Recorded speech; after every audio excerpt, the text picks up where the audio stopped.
was close. Hi, I'm Umi, and welcome to Sensational 30, where we celebrate DTS's 30th anniversary by looking at where they've been and where they're going. For a lot of people, the introduction to the world of DTS was being blown away by a T-Rex and her buddies in Jurassic Park, one that forever changed how audio is played and experienced in a theater.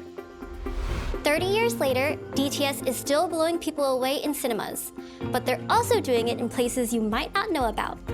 Here to tell us about DTS on the big screen and beyond with DTSX are Bill Neighbors and Loren Nielsen. We're also joined today by Dan Slesser, who was VP of MCA Inc., SVP, and GM of Universal Studios at the time, and was instrumental to giving DTS its Hollywood break in Jurassic Park. So Bill, you were there at the beginning of DTS and the initial launch with Jurassic Park. What was that like? It was very exciting. So, multi-channel sound for motion pictures, digital multi-channel sound for motion pictures was really revolutionary, not evolutionary. And there's been a couple attempts by some other companies for 2 years prior to us entering the market. We took a completely different approach, and it really caught on. So it was super, super exciting. The whole approach that DTS as inventor had was really a true understanding about the ecosystem and the challenges of creating film and multi-channel sound for movies and distributing it. So there was a great demand for premium sound. We had an understanding of the ecosystem, and we opened on 876 theaters on June 11th. It was really exciting. At the time, we were still showing movies on film. And we were trying to different companies were trying to put multi-channel sound on the film. And it worked, but not super well. And what DTS did was to put the sound on an optical disc. And it was amazing. We got rid of all of those issues that analog film brought. We understood the desire for the artists and the cinematographers and producers to have the highest quality presentation of their film, but it also had to be made available to everybody. And so we democratized that audiophile quality sound all over the world, not just in the major markets, which is what had been done prior to that. Prior to that time, the only sound that really existed was mono, and the multi-channel audio that was available was extremely expensive. And most theaters were not equipped with 6 speakers. So Dan, why Jurassic Park?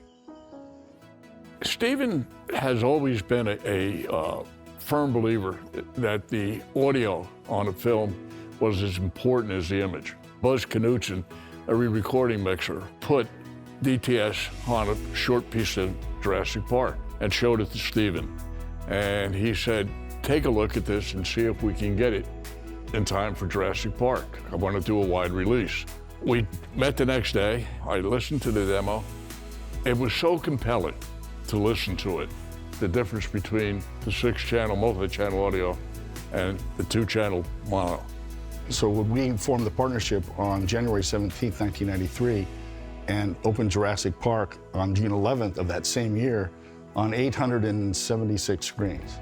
The original release date for Jurassic Park was the 22nd, and then in the middle of us chasing the DTS dream, they moved up the release date to the 11th.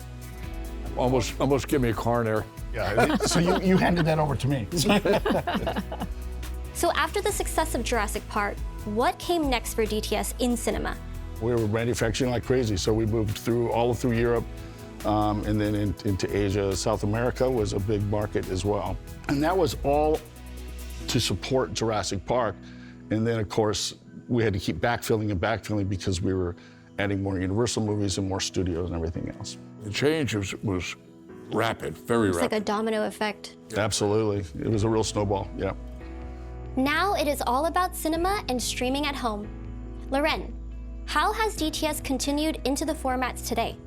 People are going back to having a theatrical release and having some form of windows. They're different from what they used to be, but there is that idea of having a theatrical that can help guide and create an event and a really exciting experience, and then move that onto other platforms.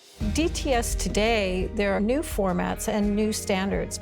We have an immersive audio format called DTSX that's in cinemas, and it's amazing. It's object-based, As much as that was that revolutionary change to multi-channel sound, this is another leap with sound that can move all around you and overhead and behind you and really, really immerse you in that experience. And then that technology also we can deliver into the home. And so you can have that same kind of immersive experience at home with DTSX. It's much more complicated now. People do enjoy premium experiences, and whether those are in the cinema or in home and streaming or on their mobile devices or in their car, I think that our company is really in the catbird seat to be able to take advantage of helping those experiences become manageable. So out of that complexity, I think, is opportunity for us. I'm looking forward to it. I think it's exciting. Well, that definitely sounds like something to look forward to. Speaking of which, I'm looking forward to some unfinished business with this big mama.